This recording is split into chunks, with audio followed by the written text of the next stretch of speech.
नमस्कार दोस्तों, आइए जानते हैं उत्तर प्रदेश की दिन भर की ताजा और बड़ी खबरें। वही आपने अभी तक वीडियो को लाइक और चैनल को सब्सक्राइब नहीं किया तो फटाफट से कर लीजिए। वही आप यूपी के किस जिले से इस वीडियो को देख रहे कमेंट में जरूर बताइए। आज की पहली खबर, जांच के घेरे में आया पीएफआई प्रदेश का माहौल बिगाड़ने का प्रयास। पाकिस्तान से बड़े तनाव के बाद देश और प्रदेश की आंतरिक सुरक्षा को बिगाड़ने के लिए इंटरनेट मीडिया के माध्यम से एक बार फिर गहरा षड्यंत्र रचा जा रहा था। प्रतिबंधित संगठन पॉपुलर फ्रंट ऑफ इंडिया और उससे जुड़े लोगों की भूमिका भी संदेह के घेरे में है। राष्ट्र विरोधी व आपत्तिजनक कई पोस्टों को लेकर गहनता से छानबीन की जा रही है। आशंका है कि ऐसी पोस्ट कराने में पीएफआई के कई पूर्व पदाधिकारियों की सक्रिय भूमिका रही है। सूत्रों को कहना है कि सोशल मीडिया सेल के माध्यम से सामने आए तथ्यों के आधार पर कुछ संदिग्ध युवकों को लेकर छानबीन शुरू की गई है। पीएफआई के कई सक्रिय सदस्यों की इंटरनेट मीडिया की गतिविधियों को भी खंगाला जा रहा है। यूपी में बर्ड फ्लू का पहला केस मिला। यूपी में बर्ड फ्लू का पहला केस मिला है। गोरखपुर में मृत बाघिन शक्ति की रिपोर्ट पॉजिटिव आई है। उसमें H5 avian influenza virus bird flu की पुष्टि हुई। इसके बाद गोरखपुर, लखनऊ, कानपुर जू और इटावा लाइन सफारी को 7 दिन के लिए बंद कर दिया गया है। इसके साथ ही प्रदेश भर के जू में अलर्ट जारी कर दिया गया है। गोरखपुर जू में काम करने वाले कर्मचारियों के सैंपल लेकर जांच शुरू कर दी गई है। जू को सैनिटाइज किया गया है। जांच के लिए गुजरात से एक टीम को बुलाया गया है। संभल में खुलेंगे 2 नए थाने। हिंसा की घटना के बाद सरकार ने लिया एक और बड़ा फैसला। संवेदनशील जिलों में शामिल संभल में 2 नए थाने खोले जाने की स्वीकृति प्रदान की गई है। संभल में जामा मस्जिद के सर्वे को लेकर विवाद व हिंसा की घटना के बाद सुरक्षा प्रबंधों को और पुख्ता किया जा रहा है। गृह विभाग ने संभल में नवीन थाना बबराला व रायसत्ती की स्थापना का शासनादेश जारी किया है। संभल के थाना गुन्नौर के अंतर्गत नवीन थाना बबराला व थाना असमौली क्षेत्र में नवीन थाना रायसत्ती की स्थापना का प्रस्ताव 15 मार्च को शासन भेजा गया था। दोनों नए थानों में पदों के सृजन व अन्य कार्यवाही से जुड़े आदेश अलग से जारी किए जाएंगे। सीएम योगी बोले, सेंध लगाई तो नहीं मिलेगा। जनाजे में रोने वाला उत्तर प्रदेश के मुख्यमंत्री योगी आदित्यनाथ ने कहा कि भारत की सुरक्षा में सेंध लगाने वाले के जनाजे में भी कोई रोने वाला नहीं होगा। पिछले कई दशक से पाकिस्तान सिर्फ आतंकवाद का बीज बोने का काम कर रहा है। उन्होंने कहा कि एक समय ऐसा आएगा कि पाकिस्तान को ही आतंकवाद निगल चुका होगा। आज पाकिस्तान पूरी तरह से खोखला हो चुका है। दुनिया ने देखा पाकिस्तान के मंत्री व सैन्य अधिकारी कैसे आतंकवादियों के जनाजे में शामिल हो रहे हैं।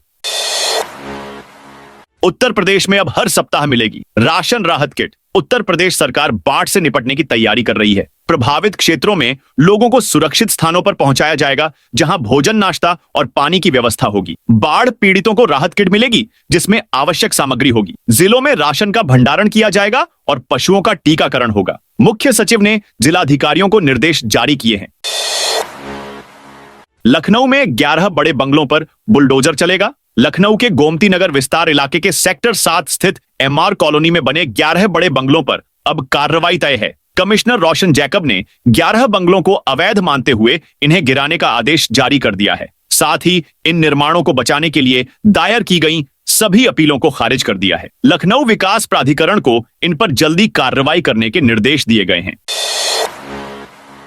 उत्तर प्रदेश माध्यमिक शिक्षक संघ ने 21 मई से 10 जून तक स्कूलों में समर कैंप के आदेश को वापस लेने की मांग की है। महामंत्री आशीष कुमार सिंह ने कहा कि भीषण गर्मी में कैंप चलाना छात्रों शिक्षकों की सेहत के लिए हानिकारक है। आदेश को अव्यवहारिक और शिक्षा अधिनियम 1921 बताते हुए शिक्षकों के लिए 20 दिन के अवकाश की मांग की। मई जून की भीषण गर्मी में समर कैंप चलाना छात्रों और शिक्षकों की सेहत के साथ खिलवाड़ है। ग्रामीण क्षेत्रों में संसाधनों की कमी है और ऐसे हालात में स्कूल बुलाना सही नहीं है। शिक्षा केवल खेलकूद नहीं बल्कि मानसिक विकास का भी क्षेत्र है और इस मौसम में कोई गुणवत्तापूर्ण विकास नहीं हो सकता। अखिलेश यादव ने यूपी के 6 शहरों में मांगा मिलिट्री स्कूल। भारत पाकिस्तान तनाव के बीच समाजवादी पार्टी के राष्ट्रीय अध्यक्ष अखिलेश यादव ने सेना के जवानों की प्रशंसा करते हुए कहा है कि भारतीय सेना सबसे मजबूत, सशक्त और बहादुर है। हम सभी को अपनी सेना की बहादुरी पर गर्व है। इसके साथ ही उन्होंने यूपी के 6 शहरों में मिलिट्री स्कूल खोलने की सरकार से मांग की है। अखिलेश यादव ने राजधानी लखनऊ के साथ ही पश्चिमी यूपी के सहारनपुर, अपने संसदीय क्षेत्र कन्नौज के साथ इटावा, प्रधानमंत्री नरेंद्र मोदी के संसदीय क्षेत्र वाराणसी और संत कबीर नगर जिले में नए मिलिट्री स्कूल खोले की मांग करते हुए कहा कि इससे देश की अखंडता और एकता को चुनौती देने वाली ताकतों को सही में निर्णायक जवाब दिया जा सके।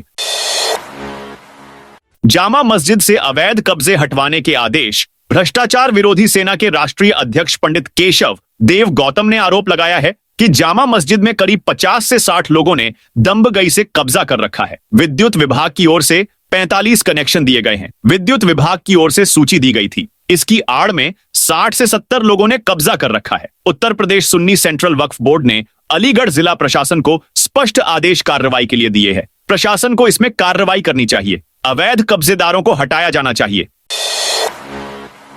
नो हेलमेट नो फ्यूल नियमों का पेट्रोल पंपों पर हो रहा उल्लंघन। गाजियाबाद में आए दिन सड़क हादसों में किसी न किसी व्यक्ति जान चली जाती है। इससे बचाव के लिए उत्तर प्रदेश सरकार ने सुरक्षा की दृष्टि से no helmet no fuel policy लागू की है। इसके तहत यदि दोपहिया वाहन चालक हेलमेट न पहने हो तो पेट्रोल पंप पर उनके वाहन में पेट्रोल नहीं डालने का नियम है।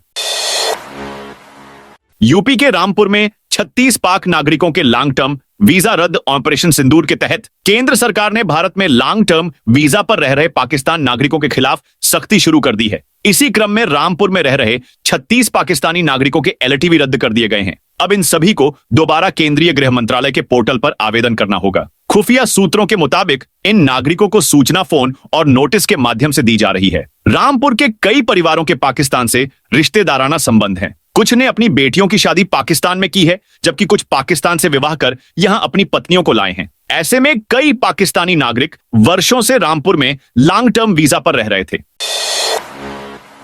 बांके बिहारी महाराज को अमेरिका से आए भक्त ने $2.5 वाली माला। वृंदावन के बांके बिहारी महाराज को भक्तों की तरफ से तरह तरह के उपहार भेंट किए जाते रहे हैं। मंगलवार को अमेरिका से आए एनआईआई भक्त ने ठाकुर जी को डॉलर से बनी माला भेंट की। बुधवार को डॉलर वाली माला पहने ठाकुर जी का वीडियो और फोटो भी वायरल हुआ। ठाकुर जी के यह भक्त भले ही इस समय अमेरिका में रह रहे हैं, लेकिन वह पंजाब के जालंधर के रहने वाले हैं। सिपाही भर्ती पर्चा लीक केस में नया खुलासा। सिपाही भर्ती परीक्षा का पर्चा लीक कराने में एक नया खुलासा हुआ है। ईडी की जांच में सामने आया कि परीक्षा केंद्रों पर सीसी कैमरे और बायोमेट्रिक मशीन लगाने वाली कंपनी इनोवेटिव व्यू के कर्मचारी की यूनिफॉर्म और आईडी पहनकर अभ्यर्थी दुर्गेश कुमार गोरखपुर में परीक्षा केंद्र के अंदर गया था। दुर्गेश के नाम से बने फर्जी आधार कार्ड से साल्वर अंजनी यादव अंदर परीक्षा देने चला गया था। इसी समय दुर्गेश ने पर्चा लीक कराकर गिरोह के सरगना को भेज दिया था। यूपी में मिलावटखोरों की अब खैर नहीं, चौराहों पर लगेगी फोटो। यूपी में मिलावटखोरों की अब खैर नहीं है। मुख्यमंत्री योगी आदित्यनाथ ने खाद्य पदार्थों में मिलावट और नकली दवाओं के अवैध कारोबार को सामाजिक अपराध करार देते हुए बुधवार को कहा कि यह जन स्वास्थ्य से जुड़ा गंभीर विषय है। इससे किसी भी प्रकार का समझौता अक्षम्य होगा। उन्होंने कहा कि सार्वजनिक तौर पर ऐसे लोगों को चिन्हित किया जाए और उनकी तस्वीरें प्रमुख चौराहों पर लगाई जाएं, ताकि जनता भी उन्हें पहचान सके और समाज में उनके प्रति नकारात्मक संदेश जाए। बर्ड फ्लू को लेकर उत्तर प्रदेश में हाई अलर्ट। बर्ड फ्लू के खतरे को देखते हुए उत्तर प्रदेश ने सभी चिड़ियाघरों में हाई अलर्ट कर दिया है। केंद्रीय चिड़ियाघर प्राधिकरण ने वेटनरी डॉक्टरों और पैथोलॉजिस्ट की 5 सदस्यीय टीम बनाई है, जो जल्द ही गोरखपुर के शहीद अशफाक उल्लाह खां प्राणी उद्यान जाएगी। यह टीम जानवरों में बर्ड फ्लू की चिकित्सीय जांच कर 15 दिन में रिपोर्ट देगी। उत्तर प्रदेश की 150 सड़कें 250 करोड़ रुपए से होंगी दुरुस्त। उत्तर प्रदेश की 150 प्रमुख सड़कों को नया रूप देने की तैयारी शुरू हो गई है। राज्य सरकार ने इन सड़कों को दुरुस्त करने के लिए 250 करोड़ रुपए की बड़ी धनराशि स्वीकृत की है। इस योजना से प्रदेश के 54 जिलों को सीधा लाभ मिलेगा। शासन ने लोक निर्माण विभाग को सड़कों की मरम्मत एवं सुधार कार्य के लिए आधिकारिक मंजूरी दे दी है।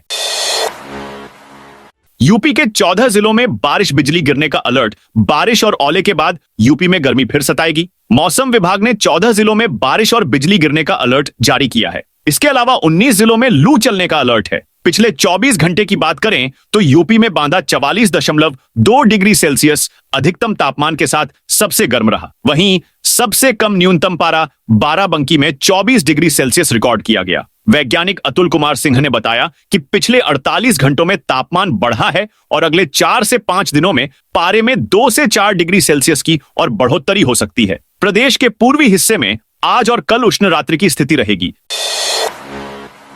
आगरा पुलिस को चकमा देकर भागा करणी सेना का अध्यक्ष। आगरा पुलिस को चकमा देकर करणी सेना युवा का राष्ट्रीय अध्यक्ष ओकेंद्र राणा भाग गया। इसके बाद गुस्साए पुलिस वालों ने कार्यकर्ताओं पर जमकर लाठियां बरसाईं। पुलिस ने कई कार्यकर्ताओं को हिरासत में लिया है। उकेंद्र राणा पर राणा सांगा को गद्दार कहने वाले सपा सांसद रामजी लाल सुमन के घर पर हमला करने का आरोप है। दरअसल उकेंद्र राणा ने 2 दिन पहले आगरा पुलिस को चुनौती दी थी। उसने कहा था, 14 मई को आ रहा हूं, विशाल क्षत्रिय शक्ति सम्मेलन में आप सभी साथियों का स्वागत है। इसके बाद पुलिस अलर्ट हो गई थी। आज जैसे ही उकेंद्र राणा नौफरी गांव में पहुंचा, वहां भारी संख्या में पुलिस फोर्स पहुंच गई। उकेंद्र राणा के समर्थकों ने पुलिस वालों को घेर लिया। इसी बीच मौका पाकर उकेंद्र राणा वहां से फरार हो गया।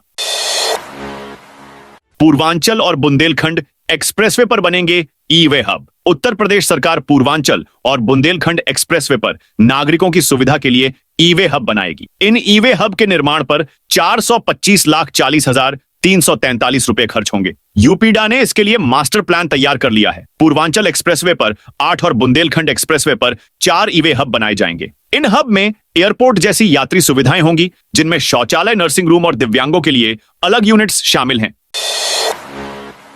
योगी सरकार ने अधिवक्ताओं पर दर्ज मुकदमे लिए वापस। उत्तर प्रदेश की योगी सरकार ने गोंडा के वकीलों पर दर्ज मुकदमा वापस ले लिया है। यह मुकदमा 15 सितंबर 2021 को दर्ज किया गया था। मामला ग्राम न्यायालय स्थापना को लेकर अंबेडकर नगर चौराहे पर वकीलों और पुलिस के बीच हुई धक्का मुक्की का था। नगर कोतवाली में तैनात आरक्षी चंद्रलोक ने अधिवक्ता रमेश कुमार चौबे और अशोक कुमार तिवारी समेत करीब 50 अज्ञात वकीलों पर मुकदमा दर्ज कराया था। इसमें गाली गलौज, मारपीट और SSC/ST एक्ट की धाराएं शामिल थीं। मुकदमे को वापस लेने के लिए गोंडा बार एसोसिएशन और सिविल बार एसोसिएशन ने लंबे समय तक प्रदर्शन किया। यूपी के उद्यमियों के लिए अच्छी खबर। उत्तर प्रदेश में उद्यमियों की समस्याओं को दूर करने के लिए सरकार जल्द ही सिंगल विंडो कानून लागू करेगी। अब उद्योगों को एनओसी के लिए विभागों के चक्कर नहीं काटने पड़ेंगे। कानून में प्रावधान है कि विभागों को तय समय में एनओसी जारी करनी होगी, वरना कार्रवाई होगी। इस कानून से नक्शा पास कराने और भूमि आवंटन में भी समय की बचत होगी, जिससे प्रदेश में निवेश को बढ़ावा मिलेगा। कैराना का युवक पाकिस्तान को भेजता था खुफिया जानकारी। शामली के कैराना का युवक भारत की खुफिया जानकारी पाकिस्तान भेजता था। व्हाट्सएप और अन्य सोशल मीडिया के जरिए देश विरोधी गतिविधियों में शामिल था। हरियाणा के पानीपत से पुलिस ने नौमान इलाही नाम के इस युवक को पकड़ा है। वह पाकिस्तानी आतंकी इकबाल के टच में था। पुलिस ने उसके मोबाइल नंबर से हो रही संदिग्ध गतिविधि के बाद उसे गिरफ्तार किया। जासूस नौमान इलाही पानीपत में एक फैक्ट्री में सिक्योरिटी गार्ड था। पानीपत पुलिस के एक वरिष्ठ अधिकारी ने इसकी पुष्टि करते हुए कहा कि उनकी CIA यूनिट जासूस से पूछताछ कर रही है। सपा सांसद बर्क मामले में 26 मई को होगी सुनवाई। संभल के समाजवादी पार्टी सांसद जियाउर रहमान बर्क पर बिना नक्शा पास कराए मकान बनाने के मामले में अब 26 मई को सुनवाई होगी। सांसद के पिता ममलुकुर रहमान बर्क ने विनिमय क्षेत्र प्राधिकारी को नक्शा पास करने का आवेदन दिया है। SDM वंदना मिश्रा के अनुसार सांसद के पिता ने शुल्क सहित नक्शा पास कराने का आवेदन किया है। उन्होंने 21 जनवरी को नगर पालिका परिषद संभल के ईओ को पत्र देकर असेसमेंट रजिस्टर में अपने पिता पूर्व सांसद शफीकुर रहमान बर्क के स्थान पर अपना नाम अंकित करने का अनुरोध किया है।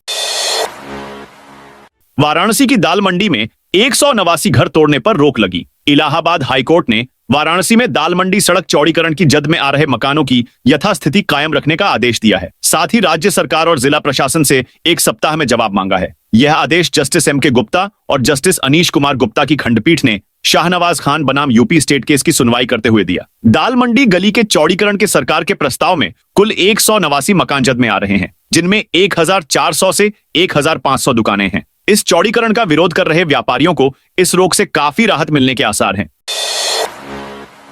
भारत में पहली बार बनेगी दुनिया की सबसे एडवांस चिप। भारत में पहली बार विश्व की सबसे एडवांस चिप का निर्माण किया जाएगा। इसके निर्माण के लिए जापान की semiconductor company Renesas electronics corporation ने नोएडा में अपने एडवांस चिप डिजाइन सेंटर की शुरुआत कर दी है। इस सेंटर में विश्व की सबसे एडवांस 3 नैनोमीटर की चिप को डिजाइन किया जाएगा। इससे वैश्विक स्तर पर सेमीकंडक्टर के क्षेत्र में भारत व उत्तर प्रदेश की आत्मनिर्भरता बढ़ेगी। संगम से मंदिरों तक जाने के लिए नहीं होंगे परेशान। देश के कोने कोने से प्रयागराज संगम आने वाले बुजुर्ग श्रद्धालुओं को अब संगम स्नान के बाद आसपास के मंदिरों में जाने के लिए पैदल नहीं चलना होगा। जल्द ही यहां पर गोल्फ कार्ट सेवा शुरू की जाएगी। प्रयागराज मेला प्राधिकरण जल्द ही इस सेवा को शुरू करेगा। मेला क्षेत्र पार्किंग से श्रद्धालुओं को इस सेवा से अक्षयवट, बड़े हनुमान मंदिर, शंकर विमान मंडपम, अलोप शंकरी मंदिर और मनकामेश्वर मंदिर जैसी जगह ले जाया जाएगा। दरअसल महाकुंभ के बाद प्रयागराज आने वाले श्रद्धालुओं की संख्या 10 से 15% तक बढ़ गई है। इसमें अधिकांश श्रद्धालु बुजुर्ग हैं और कुछ एक दिव्यांग होते हैं। कर्नल सोफिया पर भाजपा मंत्री का कमेंट पर मायावती भड़की, ऑपरेशन सिंदूर से सुर्खियों में आई। कर्नल सोफिया कुरैशी पर भाजपा मंत्री विजय शाह की विवादित टिप्पणी के बाद यूपी में सियासत गर्मा गई है। बसपा सुप्रीमो मायावती ने कहा, ऐसी मानसिकता सैनिकों के हौसले तोड़ती है और दुश्मनों को खुश करती है। भाजपा सरकार को सख्त कार्रवाई करनी चाहिए ताकि दुश्मनों के नापाक मंसूबे नाकाम हों। यूपी कांग्रेस अध्यक्ष अजय राय ने कहा, कर्नल ने पूरे देश का सम्मान बढ़ाया है। मध्य प्रदेश के मंत्री विजय शाह ने उनका अपमान किया। यह नारी का अपमान है, सेना का अपमान है। झांसी में पूर्व केंद्रीय मंत्री और कांग्रेस नेता प्रदीप जैन आदित्य ने मंत्री के खिलाफ थाने में शिकायत की है। कहा, देश की बेटी और भारत का अपमान किया है। यह देश विरोधी कृत्य है, उन्हें जेल भेजा जाना चाहिए। किराएदार ने खाली नहीं की, दुकान तो मकान मालिक ने चलवाया। बुलडोजर यूपी के आगरा में ट्रांसयमुना फेस 1 में हेरिटेज स्कूल के सामने मंगलवार की सुबह किराएदार से फिल्मी अंदाज में दुकान खाली कराई गई। पहले मजदूरों ने हथौड़े चलाए, किराएदार ने विरोध किया तो पुलिस उठाकर ले गई। उसके बाद बुलडोजर आया, दुकान जमींदोज कर दी। लाखों की स्टेशनरी जनता लूट कर ले गई। मामला अधिकारियों तक पहुंचा तो चोरी का मुकदमा लिखकर लीपापोती कर दी गई। सवाल यह उठ रहा है कि पुलिस चौकी से महज 150 मीटर दूर किसकी शह पर खुली गुंडई हुई।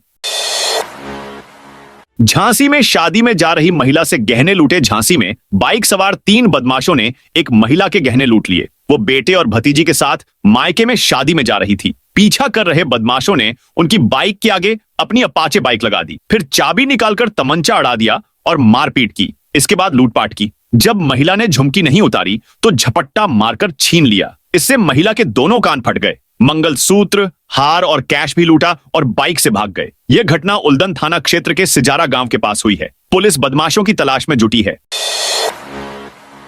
मुजफ्फरनगर में सरकारी स्कूल की डीएम ने देखी स्मार्ट क्लास। मुजफ्फरनगर के जिलाधिकारी उमेश मिश्रा ने बुधवार को पुरकाजी कंपोजिट विद्यालय का औचक निरीक्षण किया। उन्होंने स्कूल में स्थापित स्मार्ट क्लास की व्यवस्था का जायजा लिया। विद्यालय में 75 इंच की हिकविजन कंपनी के स्मार्ट बोर्ड कई कक्षाओं में लगाए गए हैं। डीएम ने स्मार्ट बोर्ड पर पढ़ाई कर रहे छात्रों और शिक्षिकाओं से बातचीत की। सभी ने उनके प्रश्नों का संतोषजनक उत्तर दिया। सीएम योगी बोले, हमें छेड़ा तो छोड़ेंगे नहीं। सीएम योगी ने बुधवार सुबह लखनऊ में भारत शौर्य तिरंगा यात्रा की शुरुआत की। इस दौरान उन्होंने कहा, पहलगाम में हमारे पर्यटकों को पाकिस्तान परस्त आतंकियों ने जिस विभत्स तरीके से मारा, उसकी उन्हें सजा मिली। पाकिस्तान और उसके आका इस घटना पर मौन रहे। भारतीय सेना ने मजबूती के साथ पाकिस्तान के दुस्साहस का जवाब दिया। ऑपरेशन सिंदूर में 100 ज्यादा आतंकवादी मारे गए। दुनिया को यह संदेश दिया कि हम छेड़ेंगे नहीं, लेकिन अगर कोई हमें छेड़ेगा तो हम उसे छोड़ेंगे भी नहीं। मऊ में 42 करोड़ के पुराने स्टैंप नष्ट किए। मऊ जिले के कलेक्ट्रेट परिसर में मंगलवार को 41 करोड़ 98 लाख 25 हजार रुपए मूल्य के पुराने पेपर स्टैंप को नष्ट कर दिया गया। यह कार्यवाही एडीएम सत्यप्रिय सिन्हा के नेतृत्व में ट्रेजरी विभाग द्वारा की गई। सरकार ने डिजिटल इंडिया अभियान के तहत 31 मार्च 2025 से पेपर स्टैंप का उपयोग पूरी तरह बंद करने का निर्णय लिया है। भू राजस्व रजिस्ट्रेशन में अब ऑनलाइन स्टैंप का उपयोग किया जाएगा। पुराने स्टैंप को अमान्य घोषित करने के बाद इन्हें खुले मैदान में जलाकर नष्ट किया गया। गोरखपुर नगर निगम की बैठक में हंगामा। गोरखपुर में नगर निगम की 12वीं बैठक बुधवार को हंगामे और तीखी बहस के बीच भोजनावकाश के बाद स्थगित करनी पड़ी। बैठक उस समय बाधित हुई जब महिला पार्षदों ने सदन में बोलने का अवसर न दिए जाने का आरोप लगाते हुए एकजुट होकर वॉकआउट कर दिया। बैठक अब गुरुवार सुबह 11 बजे दोबारा होगी। भोजनावकाश से पहले भी महिला पार्षदों ने इसी मुद्दे पर बहिष्कार किया था। नगर आयुक्त ने उनके खिलाफ बिना अनुमति सदन छोड़ने पर कारण बताओ नोटिस जारी करने की बात कही थी, लेकिन विरोध शांत नहीं हुआ और दोबारा वही स्थिति बनने पर बैठक को स्थगित करना पड़ा। इटावा सफारी पार्क को बर्ड फ्लू के चलते 1 सप्ताह के लिए बंद कर दिया गया है। शासन के निर्देश पर 14 से 20 मई तक पर्यटकों का प्रवेश प्रतिबंधित रहेगा। गोरखपुर में एक बाघिन की मौत और अन्य जानवरों के बीमार होने के बाद राज्य सरकार ने यह कदम उठाया है। सरकार ने गोरखपुर जू समेत कई चिड़ियाघरों को बंद करने का आदेश दिया है। इटावा सफारी को तत्काल प्रभाव से बंद करने के साथ मेडिकल जांच और सैनिटाइजेशन के निर्देश दिए गए हैं। लखनऊ नगर निगम ने अवैध डेयरी पर छापा मारा। लखनऊ नगर निगम ने शहर में अवैध रूप से संचालित हो रही डेयरियों के खिलाफ अभियान चलाया। जोन 8 में चलाए गए अभियान के दौरान 18 गाय और एक बछिया को पकड़कर कांजी हाउस भेजी गई। नगर निगम पशु कल्याण अधिकारी डॉ अभिनव वर्मा ने बताया कि उनके साथ नगर निगम प्रवर्तन दल, पुलिस बल और पशु कल्याण विभाग की टीम भी मौजूद रही। टीम ने रतनखंड, रुचिखंड, सेक्टर एच और एलडीए कॉलोनी में छापेमारी की।